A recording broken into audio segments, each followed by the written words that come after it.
Iceblink by Carrie Scanga and Problems of Description in the Language of Discovery, published by Red Butte Press, examine the gaze and language of polar explorations and research science. Let's go to the Arctic and Antarctic on an expedition of discovery through these artists' books. Based in Maine, multidisciplinary artist Carrie Scanga creates installations and works on paper that reflect personal mythologies and examine nostalgia for place and identity.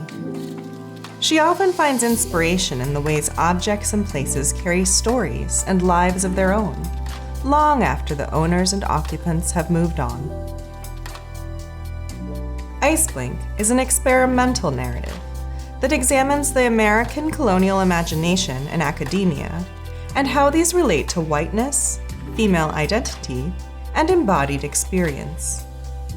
Scanga developed Iceblink around Marie Peary Stafford's 1931 trip to Greenland to oversee the construction of a monument to her father, the Arctic explorer Robert E. Peary. Each page features engravings Scanga created from Stafford's photographs of the Arctic landscape, taken from the ship's deck. The text in the book was poetically extracted from the first day of Stafford's trip journal. The screen-printed shapes, overprinted on top of the engravings, were also based on material objects noted in Stafford's diary. I can't always identify what these objects are, but they draw my attention. My eye tends to the inside of each shape before shifting back and forth between the screen print silhouette and the etching of the landscape. Whether these objects occupy positive or negative space, there's a lot of landscape outside of the very limited perimeter of each silhouette.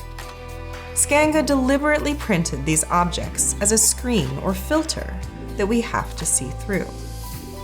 She explained to me, "I was thinking about how perceptions in anticipation of a trip, the material objects a traveler carries, and the traveler's performance of themselves can wind up framing and obscuring the truth about the actual experience of a place."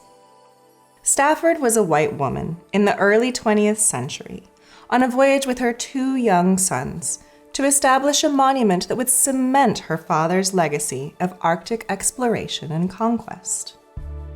Scanga saw connections between these elements of Stafford's story and Scanga's own understanding of female and maternal identity, whiteness, and colonial and imperial imagination.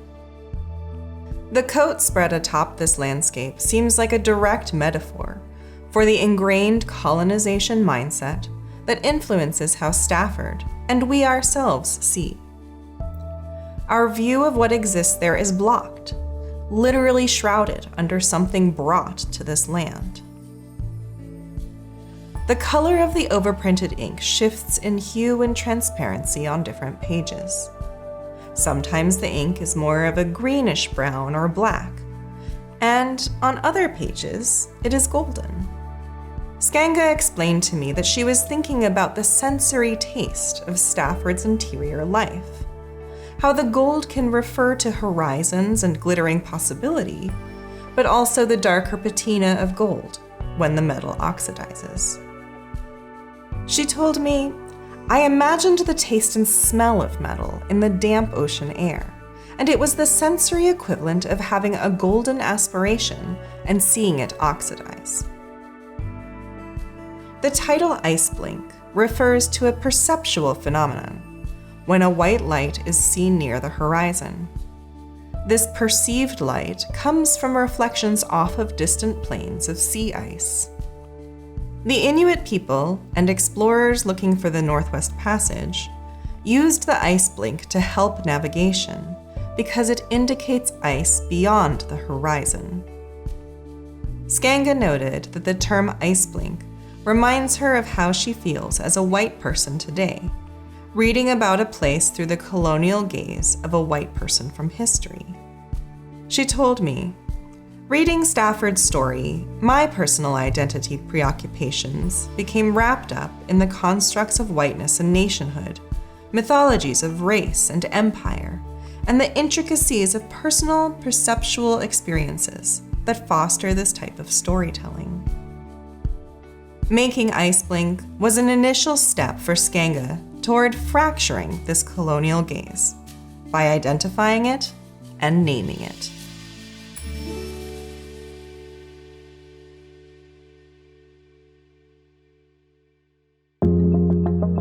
Established in 1984, Red Butte Press is housed at the J. Willard Marriott Library at the University of Utah. Working in close collaboration with the school's book arts program, the press publishes contemporary fiction and poetry, as well as essays focused on the Western states.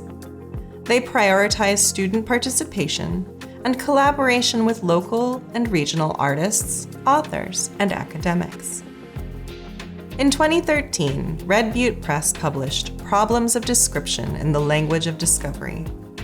This artist's book was developed and created through the hands of many contributors, all of whom were affiliated with the University of Utah at that time.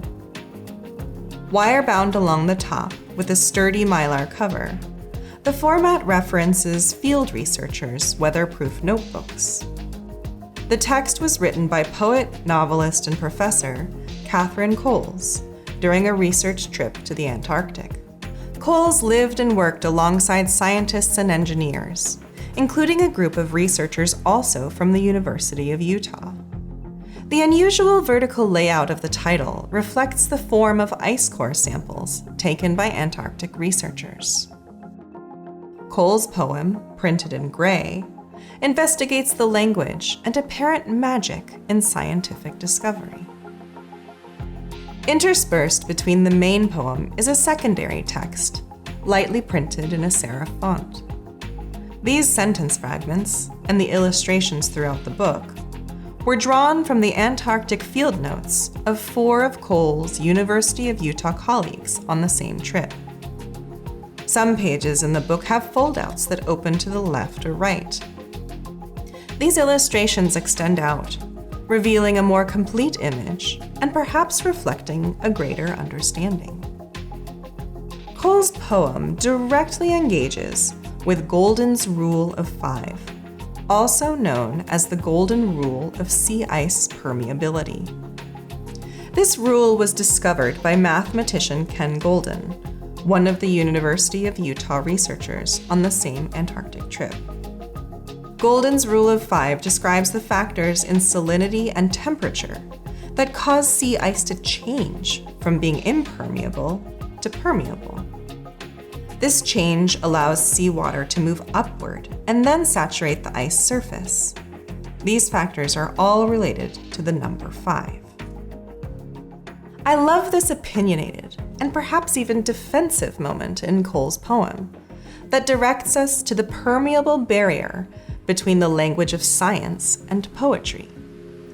Excuse me, the mathematician, not the poet, deployed the word magic.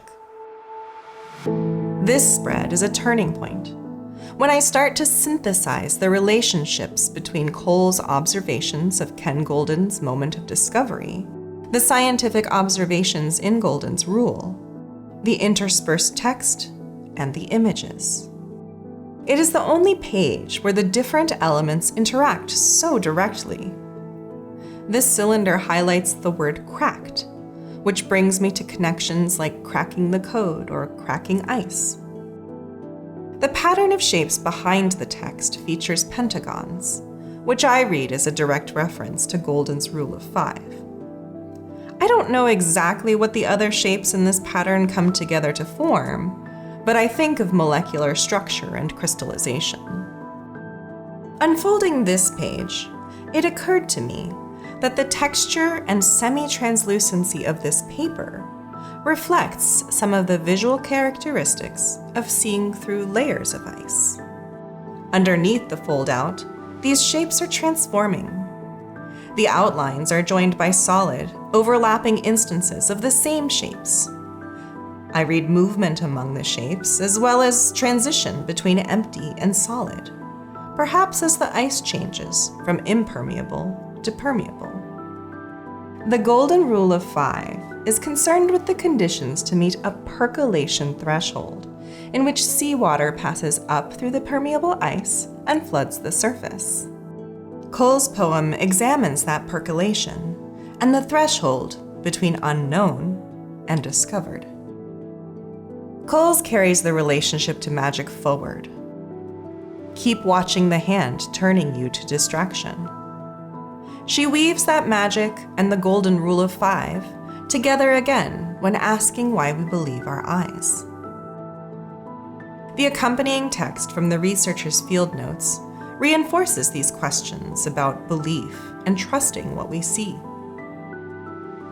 At the end of the poem, Coles reinforces the themes of Golden's rule of 5, permeability, magic, discovery, and the ideas of knowing and understanding. The blue cylinders seen throughout the book are replaced with shapes that still reflect an ice core, but are now made of dashes. They are no longer solid. After I read the colophon at the back of Problems of Description in the Language of Discovery, I realized that I could actually open everything out and extend the pages down from the cover. The book itself physically reflects an ice core. We can read it from the top down, examining the different layers of Cole's meaning and inquiries, just as we might imagine the layers in a core of ice. Iceblink and Problems of Description in the Language of Discovery bring us to the extreme poles of our planet. They take us on journeys that look deep into the colonial gaze of exploration, the apparent wizardry in scientific observation, and the permeability between what we know and what we don't know.